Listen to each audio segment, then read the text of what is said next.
টাকনুর উপরে প্যান্ট পরলে বা টাকনুর নিচে প্যান্ট পরলে কি এটার মাধ্যমে অহংকারের প্রদর্শনী হয় কি না, এটার ব্যাপারে আলেমদের মধ্যে একটা দ্বিমত আছে। এই হাদিসগুলোর মাধ্যমে অহংকারকে বোঝানো হয়েছে এবং অহংকারকে সর্বাবস্থায় হারাম করা হয়েছে। আমরা অনেক ধার্মিক মানুষদের মধ্যে দেখি, তারা যত ধার্মিক হয় আনফর্চুনেটলি তাদের চিন্তায় কথায় অহংকার আরও বাড়তে থাকে। পুরা মানুষের ইতিহাসে সবচেয়ে মৌলিক যে পাপগুলো আছে তার মধ্যে একটা হচ্ছে গিয়ে অহংকার। কোরআনে বারবার অহংকারকে নিয়ে কথা বলা হয়েছে। ইনফ্যাক্ট আমাদের সবচেয়ে প্রথম যে বিশাল সমস্যা যেটা নিয়ে কোরআন কথা বলছে সেটা হচ্ছে যে আদম এবং ইবলিসের ঘটনা, যে ইবলিস অহংকার করলো। ফেরাউনের ক্ষেত্রে সবচেয়ে বড় যে কমপ্লেনটা করা হয়েছে সেটা হচ্ছে ফেরাউনের অহংকার। শিরক বা তারও আগে হচ্ছে অহংকার। অহংকার এমন একটা বিষয় যেটা নিয়ে কোরআন একদিকে যেমন বারবার প্রচণ্ডভাবে তিরস্কার করছে, অন্যদিকে বিনয়কে সবসময় প্রশংসা করা হয়েছে। আপনি কি অহংকারী? আপনি কীভাবে বুঝবেন আপনি অহংকারী কি না? আপনি যদি অহংকারী হন আপনার তো মনে হবে না যে আপনি অহংকারী। বেশিরভাগ অহংকারী মানুষ মনে করে সে অত্যন্ত দানশীল, দয়ালু এবং বিনয়ী। আপনি কীভাবে বুঝবেন অহংকারী? এবং আপনি যদি অহংকারী হন আপনি থেকে বের হবেন কেমনে? আসুন এটা নিয়ে কথা বলি। প্রথমত যেটা, সূরা ফুরকানে আল্লাহ যখন কোরআনে বৈশিষ্ট্য বর্ণনা করছেন তাদের, যারা আল্লাহর অসম্ভব পছন্দনীয় বান্দা, যারা অনেক বেশি রহমত পাবে, ইবাদুর রহমান, অনেকগুলো বৈশিষ্ট্য আল্লাহ বলছেন, তাদের প্রথম বৈশিষ্ট্যের কথা আল্লাহ বলছেন বিনয়। আমি যদি আপনাকে বলতে চাই, দেখেন আমরা যখন চিন্তা করি আমরা আল্লাহর খুব কাছের বান্দা হব, আমরা সবসময় চিন্তা করি হচ্ছে কোনো একটা রিচুয়াল, মানে হজ, জাকাত, নামাজ, কোরআন মুখস্থ করা, মাসলা মাসাইল, যেগুলো সবই গুরুত্বপূর্ণ, যেগুলো প্রত্যেকটা জিনিস আমাদের ইসলামে খুবই গুরুত্বপূর্ণ। কিন্তু আমরা যে চারিত্রিক বিষয়গুলো আছে যেগুলো দিয়ে আল্লাহর অনেক কাছে যাওয়া যায়, সালাতের পাশাপাশি, সাওমের পাশাপাশি, জাকাতের পাশাপাশি, সেই জিনিসগুলোকে আমাদের খুব একটা ভালো লাগে না আলোচনা করতে, বা আমাদের খুব একটা ইচ্ছা হয় না। এইটা আমাদের একটা বিরাট প্রবলেম, মুসলিমদের বিরাট প্রবলেম। দেখেন, ইবাদুর রহমান বলতে গিয়ে আল্লাহ প্রথম যে বৈশিষ্ট্যের কথা বলছে, যেটা দিয়ে আমরা আল্লাহর প্রিয় বান্দা হইতে পারি, সেই বৈশিষ্ট্যটা কিন্তু কোনো রিচুয়াল না। নামাজ, রোজা, হজ, জাকাতের মতো কোনো রিচুয়াল না। চরিত্রিক পরিশুদ্ধিও এক সেন্সে যদি ফিলসফিক্যালি চিন্তা করেন সেটাও একটা ritual, I understand, but it's a different type of পরিশুদ্ধি, যেটার ব্যাপারে আমাদের আগ্রহ কম। আল্লাহ বলছেন ওয়া ইবাদুর রহমানিল্লাযীনা ইয়ামশুনা আলাল আরদি হাওনা ওয়া ইযা খাতাবাহুমুল জাহিলুনা ক্বালু সালামা। আল্লাহর অত্যন্ত প্রিয় বান্দাদের বৈশিষ্ট্য তো এইটাই যে তারা যখন পৃথিবীতে চলাফেরা করে তারা খুব হাওনা, বিনয়ের সাথে তারা চলাফেরা করে, এবং যখনই কোনো একটা বিরক্তিকর, টক্সিক, অ্যাবিউসিভ মানুষ তাকে যখন মানে কষ্ট দেওয়া কিছু বলে, তখন সে রেসপেক্টফুলি কনফ্লিক্টে অ্যাভয়েড করে, কারণ সে জানে এই ক্ষেত্রে এই কনফ্লিক্টের কোনো বেনিফিট নাই। সো দেখেন, এখানে খুব ইম্পর্ট্যান্ট একটা পার্ট হচ্ছে যে আল্লাহ এখানে বলেই দিচ্ছে যে তুমি কি বিনয়ী কি না। এর একটা লিটমাস টেস্ট আল্লাহ কিন্তু দিয়ে দিল এখানে। সেই লিটমাস টেস্টটা হইল, প্রত্যেকটা ছোটোখাটো কনফ্লিক্টে যদি আপনি বিরাট কেওয়াস তৈরি করেন, ও আমাকে কেন এটা বলতে পারলো, এটা হয়তো অনেক দূরের একটা ফ্রেন্ড, রাদার দেন তাকে আপনি রেসপেক্টফুলি অ্যাভয়েড করা, যখন আপনি প্রত্যেকটা কনফ্লিক্টে ঝাঁপ দিয়ে গিয়ে পড়তেছেন, সেটা আপনার একটা অহংকারের লক্ষণ। আমাকে কিভাবে অপমান করে, জানে না আমি কে। এই প্রত্যেকটা কনফ্লিক্টে কিছু কিছু কনফ্লিক্ট আছে ইসলাম আমাদেরকে এনকারেজ করে ফেস করতে, কারণ সেই কনফ্লিক্টগুলো ফেস না করলে অবিচারকে প্রশ্রয় দেওয়া হয়। But at the same time সমাজে অনেক ফালতু কনফ্লিক্ট আছে, যে কনফ্লিক্টগুলোতে ইসলাম আমাকে বলে রেসপেক্টফুলি অ্যাভয়েড করতে, কারণ এই কনফ্লিক্টগুলোতে যদি আমরা প্রত্যেকটাতে যাই সেটা আমার অহংকারের বহিঃপ্রকাশ, সেটা আমার সময়কে নষ্ট করবে। সো খুবই ইম্পর্ট্যান্ট যে বিনয়। আপনি আল্লাহর কাছে এই রমাদানে আপনি আল্লাহর কাছে যেতে চান, আপনি চিন্তা করেন আপনি বিনয়ী কিনা। কোরআনে প্রত্যেকটা জায়গায় কোন জিনিসটাকে প্রচণ্ড পরিমাণে আল্লাহ অপছন্দ করেন বলছেন। এই যে আমাদের টাকনুর উপরে প্যান্ট পরা, টাকনুর উপরে কাপড় পরা, হাদিসে আসছে আল্লাহ তার দিকে কেমন দিন তাকাবে না যে টাকনুর নিচে প্যান্ট পরে। এইটার ব্যাপারে খুব ইন্টারেস্টিং হচ্ছে, কোনো আলেমদের মধ্যে দ্বিমত নাই যে এখানে অহংকারকে বোঝানো হয়েছে। এখানে মূল যে গুণাটা, এই প্রত্যেকটা হাদিসে এই নির্দেশনাটার মূল কথাটা হচ্ছে কি? অহংকার। এখন আলেমদের মধ্যে এ ব্যাপারে একটা বড় রকম ডিসএগ্রিমেন্ট আছে যে এইখানে কি টাকনুর নিচে এই বর্তমান 2023 সালে দুইটা দুই ভাগে বিভক্ত।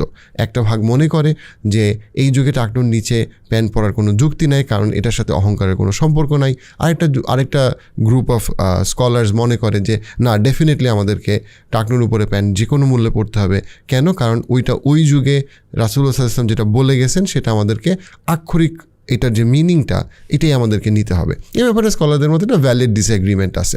আপনি যেই স্কলারকে বা যেই স্কুল অফ থটকে আপনি মানে যোগ্য, দক্ষ, জ্ঞান এবং তাকওয়ার দিক থেকে মনে করেন গ্রহণযোগ্য, আপনি সেই মত ফলো করবেন, অন্য মতের প্রতি রেসপেক্টফুল থাকবেন। এটাই হচ্ছে গিয়ে আমাদের সবার প্রতি কাম্য। কিন্তু যে ব্যাপারে কোনো ডিসএগ্রিমেন্ট নাই, যেটা হচ্ছে ইম্পর্টেন্ট ব্যাপার, যে ব্যাপারে কোনো ডিসএগ্রিমেন্ট নাই আলেমদের মধ্যে, সেটা হচ্ছে যে এটার মাধ্যমে অহংকারকে বোঝানো হয়েছে। এই হাদিসগুলোর মাধ্যমে অহংকারকে বোঝানো হয়েছে এবং অহংকারকে সর্বাবস্থায় হারাম করা হয়েছে। আপনি টাকনুর উপরে যদি প্যান্ট পরেন বা টাকনুর নিচে যদি প্যান্ট পরেন, সেইটার থেকে আরও বেশি, যেটা ব্যাপারে কোনো ডিসএগ্রিমেন্ট নাই, সেটা হচ্ছে গিয়ে কি? অহংকার করা। এখন ধরেন একটা ছেলে মসজিদে টাকনুর নিচে প্যান্ট পরে আসছে, কারণ সে জানে না, অথবা সে জানলেও সে হয়তো একটা ভিন্ন মত পোষণ করে এই ব্যাপারে, কারণ সে তার ইসলামের শিক্ষকের কাছ থেকে সেই বিষয়টা শিখছে। এখন আপনি মসজিদে অবশ্যই আপনি টাকনুর উপরে প্যান্ট পরলেন বা টাকনুর উপরে পায়জামা পরলেন, কিন্তু যে ছেলেটা আসছে তাকে আপনি খুব তিরস্কার করলেন বা খুব রূঢ়ভাবে কথা বললেন, এই তুমি কি টাকনুর নিচে প্যান্ট পরে তুমি মসজিদে আসছো, তোমার তো কোনো অবস্থাই নাই। এই তার মানে অনেক সময় জিনিসটা কী হয়ে যায় যে আপনি টাকনুর উপরে প্যান্ট পরলেন এবং আপনি আরেকজনকে সুন্দরভাবে উপদেশটা দিতে পারতেন যদি আপনি ওই মতটা ফলো করুন, সমস্যা নাই। কিন্তু আপনি যখন তিরস্কার করলেন বা রূঢ় হইলেন, তখন ওইটা একটা অহংকারের পর্যায়ে চলে যেতে পারে। তাহলে ব্যাপারটা অনেকটা কি হইল, যে যেটা মূল স্পিরিটটা ছিল ইসলামের, যে তোমরা কোনো অবস্থাতে অহংকার করো না, কোনো অবস্থাতে অহংকার করো এবং অহংকারকে প্রদর্শন করো না। এখন অনেকে এমনভাবে সানগ্লাস পরতে পারে, এমনভাবে জামা পরতে পারে বা এমনভাবে তার পোশাককে পরতে পারে যেটা অহংকারকে প্রদর্শন করে। অর্থাৎ ইসলামের মূল স্পিরিটটা ছিল হচ্ছে তোমরা অহংকার করবা না এবং অহংকারকে প্রদর্শন করবা না। কিন্তু ওই জায়গাটায় আমরা অহংকারকে বাদ দিয়ে আমরা এখন ধার্মিক হোক অথবা ধার্মিক না হোক, আমরা সব কিছুতে আমরা অহংকারকে প্রকাশ করি। অর্থাৎ আমরা এটার যে মূল এসেন্সটা, সেই এসেন্সটা থেকে আমরা দূরে সরে গেছি। এই এসেন্সটা থেকে আমরা দূরে সরে গেছি। এবং অনেক বড় বড় আলেম যারা নিজেরা টাকনুর উপরে প্যান্ট পরে এবং টাকনুর উপরে প্যান্ট পরতেই তাদের ফতোয়া তারা দিয়েছে, তাদের মধ্যেও কিন্তু অনেকে এই যে ডিসএগ্রিমেন্টটা, সেই ডিসএগ্রিমেন্টটাকে ফুললি রেসপেক্ট করে, যেখানে ডিফারেন্স অফ অপিনিয়নটা এখানে আছে। আমার এই পুরো বলার মূল উদ্দেশ্যটা হইল, আমরা অনেক ধার্মিক মানুষদের মধ্যে দেখি, তারা যত ধার্মিক হয়, আনফর্চুনেটলি তাদের চিন্তায়, কথায় অহংকার আরও বাড়তে থাকে এবং তারা তাদের ধর্মের বলয় দিয়ে তাদের অহংকারকে তারা জাস্টিফাই করে। কথাটাকে আমি আরেকবার বলি, তারা তাদের ধর্মের বলয় দিয়ে, তাদের ধর্মের যে বলয় দিয়ে তারা সেটাকে অহংকারকে জাস্টিফাই করে। ব্যাপারটা এরকম, আমি তো ধার্মিক, ওরা তো ধার্মিক না, ওরা কি বুঝে, ওরা তো কোনো পর্যায়েই পড়ে না। আমি যেহেতু রেগুলার নামাজ পড়ি, সেহেতু আমি যা মনে করি তাই ঠিক, যেভাবে বলি তাই ঠিক। এবং আমি অনেক ছেলে মেয়েকে দেখছি তারা ধার্মিক হওয়ার পরে বাবা মার সাথে খুব রূঢ় আচরণ করে। কেন? কারণ আমার বাবা মা তো ঠিকমতো নামাজ পড়ে না, ওদের সাথে আমি কী কথা বলবো। আচরণ তার মধ্যে প্রচণ্ড রূঢ়তা। আপনি এই 4টা জিনিসের মাধ্যমে আপনি বুঝতে পারেন যে আপনার মধ্যে কি অহংকার আছে কি না। 4টা। 1 নাম্বার হচ্ছে, আপনার যদি কেউ কোনোভাবে সমালোচনা করে, আপনি যদি সাথে সাথে ক্ষেপে যান, এটা একটা অহংকারের লক্ষণ। হ্যাঁ, যদি কেউ আপনাকে শুধু খামাখা গালি দেয়, আপনি তার থেকে আপনি সরে যেতে পারেন যে কোনোভাবে। কিন্তু যখনই কেউ আপনার একটা গঠনমূলক সমালোচনা করতে আসে বা তখনই যদি আপনি রেগে যান, এটা হচ্ছে গিয়ে আপনার অহংকারের একটা লক্ষণ। 2 নাম্বার যেটা, সেটা হচ্ছে গিয়ে আপনার যে লাইফস্টাইল, আপনার যে ফিলসফি, আপনার যে মাইন্ডসেট, তার সাথে যখনই কেউ ডিসএগ্রি করে, সাথে সাথে যদি আপনি রেগে যান, তার সাথে সাথে যদি আপনি মনে করেন তার সাথে আমার কথা বলার কিছু নাই, কারণ বা সে কিছুই বুঝতেছে না, কারণ সে আমার ফিলসফিতে অ্যাগ্রি করে না বা আমার মাইন্ডসেটে অ্যাগ্রি করে না, সেটা আরেকটা অহংকারের লক্ষণ। এটা হচ্ছে গিয়ে 2 নাম্বার। 3 নাম্বার যেটা, সেটা হচ্ছে গিয়ে যে যখনই কোনো কনফ্লিক্ট আপনি দেখেন, যে কনফ্লিক্টটা আপনার অ্যাভয়েড করা উচিত, রাইট, হয়তো বা দূরের ফ্যামিলিতে, গ্রেটার ফ্যামিলিতে কেউ কোনো বিষয় নিয়ে কথা বলতেছে, বা অনেক দূরের একজন কেউ ফেসবুকে আপনাকে নিয়ে কটাক্ষ করবে, অনেক দূরের একটা মানুষ, তখনই যদি আপনি কনফ্লিক্ট থেকে ঝাঁপ দিয়ে পড়েন, আদারওয়াইজ আপনার যদি খুব মেজাজ খারাপ হয়ে যায়, রাইট, মানে আপনি কোনোভাবেই কনফ্লিক্ট থেকে দূরে আসতে পারেন না। আপনি প্রত্যেকটা ছোটোখাটো কনফ্লিক্ট যে জিনিসটা ছেড়ে দেওয়া যায়, সেই জিনিসটা নিয়েও যদি আপনার কাছে মনে হয় না আমাকে দিনের পর দিন রাতের পর রাত ঝগড়া করতে হবে, সেই জিনিসটা খুবই কঠিন। এবং আমরা রিলেশনশিপ কাউন্সেলিং করতে গিয়ে দেখি অনেক ক্ষেত্রে স্বামীরা অহংকারী হয়, অনেক ক্ষেত্রে কিন্তু স্ত্রীরা অহংকারী হয়। দেখা যাচ্ছে আমরা অনেক সময় মনে করি শুধু অহংকারীরা পুরুষ হয়, না, অনেক সময় নারীরাও অনেক অহংকারী হইতে পারে। ইসলাম যখন অহংকার নিয়ে কথা বলছে, ইসলাম কিন্তু জেন্ডারের জায়গা থেকে বলে না যে এই জেন্ডারে অহংকার আছে, ওই জেন্ডারে অহংকার নাই, সেটা কিন্তু না। আমরা যখন সাইকোলজিতে যখন আমরা নার্সিসিস্টিক পেশেন্টদেরকে দেখি, নার্সিসিজমে যারা এফেক্টেড, তাদের মধ্যে কিন্তু প্রায় সবার ক্ষেত্রে আমি দেখছি যে তাদের একটা আন্ডারলাইং প্রবলেম হচ্ছে গিয়ে তারা খুবই অহংকার করে, যেটা তাদেরকে কষ্ট দেয়, আশেপাশের মানুষকে কষ্ট দেয়। অপোজিশনাল ডিফেন্ট ডিসঅর্ডারের ক্লায়েন্ট, অথবা কন্ডাক্ট ডিসঅর্ডারের ক্লায়েন্ট, অথবা আপনার মিক্সড পার্সোনালিটি ডিসঅর্ডারের ক্লায়েন্ট, এদের অনেকের একটা আন্ডারলাইং ইনডাইরেক্ট প্রবলেম হচ্ছে তারা অহংকার করে। ডেফিনেটলি অহংকার ইটসেলফ কোনো মানসিক রোগ হিসেবে DSM-5 আসে নাই, কিন্তু আমরা যখন তাদের সাথে কাজ করতে যাই, যখন আমরা তাদের সিমটম নিয়ে কাজ করতে যাই, তখন আমরা কিন্তু ক্লিয়ারলি দেখি যে অহংকারী মানুষ নিজেরা কষ্ট পায় এবং অন্য মানুষকে কষ্ট দেয়।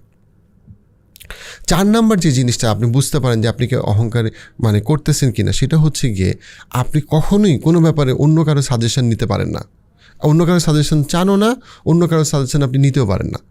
আপনার কাছে যা মনে হয় সেটা যতই উইমজিক্যাল হোক, আপনি ওইটাই করবেন, কারণ আপনি নিজেকে মানে আপনি ওই জায়গাটা আপনি মানতেই পারেন না যে আমি অন্য কারো সাজেশন আমি শুনবো, অন্য কেউ আমাকে বলবে সেই সাজেশন আমি শুনবো। অ্যাগেন, অহংকারীরা কিন্তু এক্সট্রোভার্টও হইতে পারে, ইন্ট্রোভার্টও হইতে পারে, অ্যাম্বিভার্টও হইতে পারে।